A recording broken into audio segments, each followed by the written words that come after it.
Everybody dreams to be financially free some or the other day, like to own luxurious cars, have cash flowing into their accounts when we're enjoying a vacation on some island, having thick wallets, not having to worry about waking up at 6 a.m. on a Monday morning and rushing to the office meets, dining at the finest of restaurants. But how many of us can actually achieve this dream? Before I continue, I would like to just tell you that I'm deliberately avoiding eye contact with the camera because I'm a very camera shy person, and this is my first attempt. No, not first attempt, technically the second attempt. So, in case of any errors, please do excuse me. So, back in 2016, I was working as a research assistant at Jain University, and my salary was 20,000 a month gross. So, including the deductions, PF, and everything, I used to get around 18,500. So, and during engineering, I had a lot of friends, like literally a lot. But after graduation, like most of you all know, that the number of your friends, I mean, your circle gets limited because few land into very high paying jobs and they're loaded with responsibilities. Few get married and few travel abroad to pursue higher education. So, a lot of friends come down to a minimal of friends. So one fine day, an old friend of mine, I wouldn't want to take up his name, he pinged me on Facebook. I asked him how he was doing, and we had a good conversation talking about old college memories. And then, as usual, I asked him what he was up to. So he said he's right now working at Tech Mahindra and also running a business in parallel. Now this got my attention. This multitasking, having a very well-paying corporate job as well as a business in parallel. So this amused me actually. Generally when we come from a middle-class family, especially from the engineering background, our lives are more like a template. At end of the day, you are employed with some company, either private or corporate. Sorry, either private or government. And business is something out of the context because we have a complete different perception of a business, that it requires huge capital and it requires a completely different mindset or a different approach in order to not just run the company but dealing with the employees, the vendors and everything. So we are like, business is not our context, so let's just stick to a job whether or not we like it. So again, when he told me about this business, I was very excited, not excited, I was very interested because he was one amongst us, like, you know what I mean, right?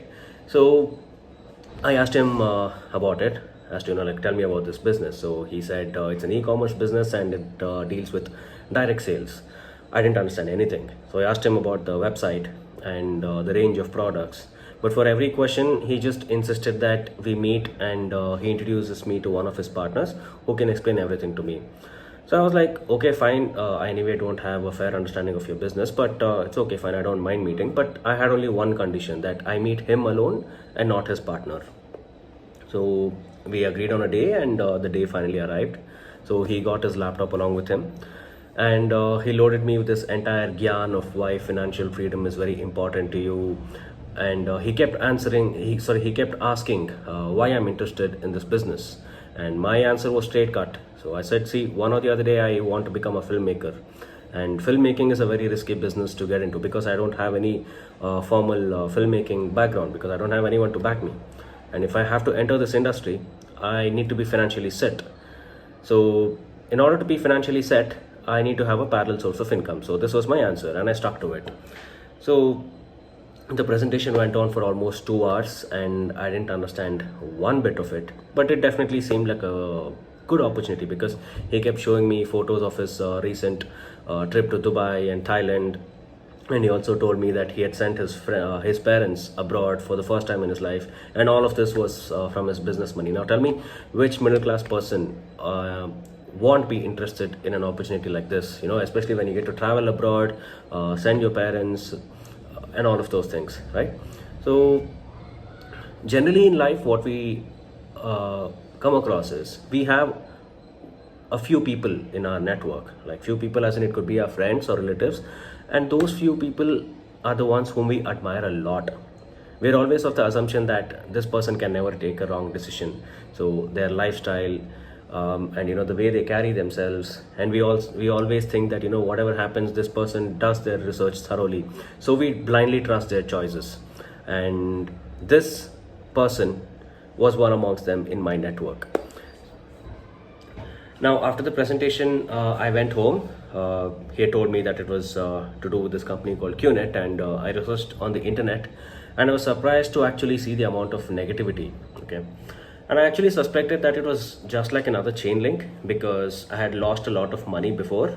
Because a few other friends of mine had introduced me to this chain link kind of business where you introduce one person and then all those things, and it ended up to be a spammy website, and one day the website closed and we had lost a huge capital. So I asked him, see, this does seem like one of them, so please tell me if it is another chain link or a chain business.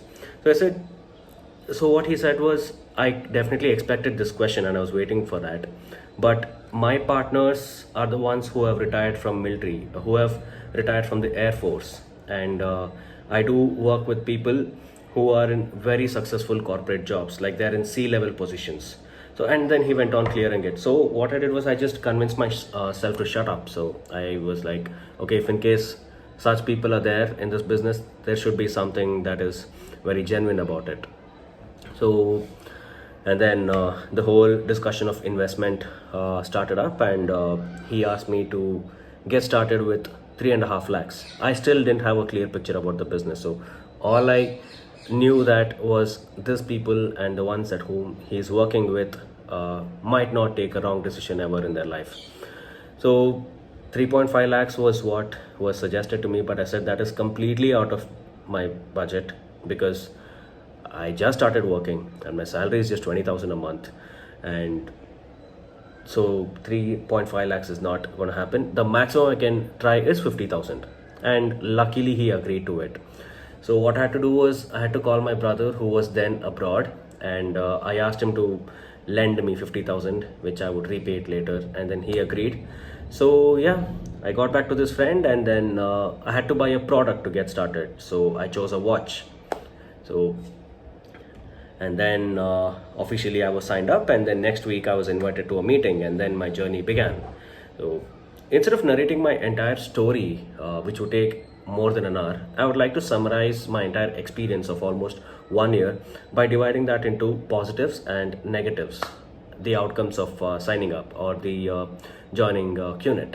So just like Qnet, there are a lot of other network marketing companies that have been successfully running since almost 20 years or more than 20 years, like Amway or Forever Living or Herbalife. Their products might be different, their remuneration model might be different, but the model entirely more or less remains the same. So I'm not going to dig into the details of how a network marketing company works because there are plenty of videos available online that you can actually search for. Simply put, it's just a revenue model where you actually make money from your own network. Sorry for that, it's my pet.